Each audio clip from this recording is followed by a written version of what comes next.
बहादुरा में चुनावी सरगर्मी तेज। बहादुरा नगर पंचायत में चुनावी सरगर्मी अब अपने चरम पर है।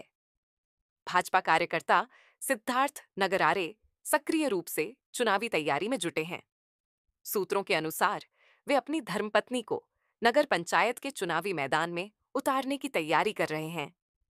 इसी बीच स्थानीय स्तर पर लगातार जनसंपर्क और बैठकों का द्वार तेज हो गया है।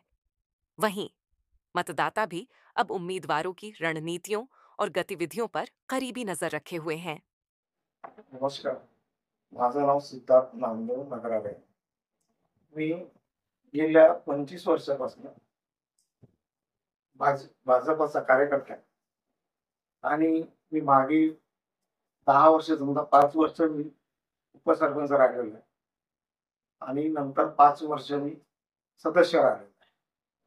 की बावनकुळे साहेबांनी नगरपंचायत करून दिली आम्हाला आणि म्हणजे 5 वर्षाचं होतं कार्यकाळ.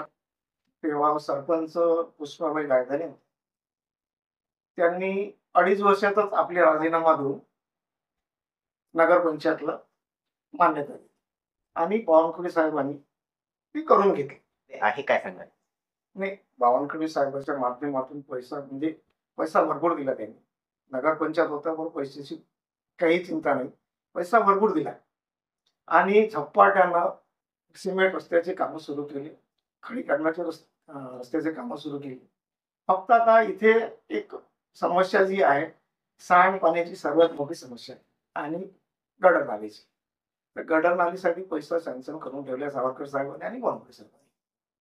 तर त्याचा मॅप पण बनलेला आहे, सगळं झालेलं आहे. फक्त जागा आरक्षित मध्ये ती जे वाहिनी न्यायची आहे ते पोटी न्यायची आणि पोटी डम्पिंग करायची याची निश्चित व्हायची. त्याच्यामुळे काम थांबलेलं आहे आणि मला असं वाटतं मागच्या वेळेस साहेबांनी म्हटलंही होतं की इलेक्शन झाल्यानंतर, म्हणजे साहेबाचं इलेक्शन झाल्यानंतर लवकरच आपण गटर नालीचं काम सुरू करू.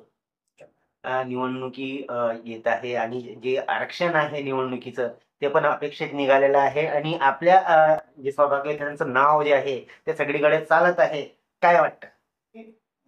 माझ्यापेक्षा माझे जे कार्यकर्ता आहेत, माझे जे संबंधित आहेत लोक, जेवढे नागरिक आहे बहादुरा गावातील, कर्दी गावातील, कोणी सीमेतील, सगळ्या लोकांना माझं नाव अपेक्षित आहे आणि मीच त्याचा दावेदार राहिलो पाहिजे. आणि सगळ्यांना असं वाटतं की माझ्याबद्दल हे आहे, अभिमान आहे त्यांना की काम चांगलं करतो.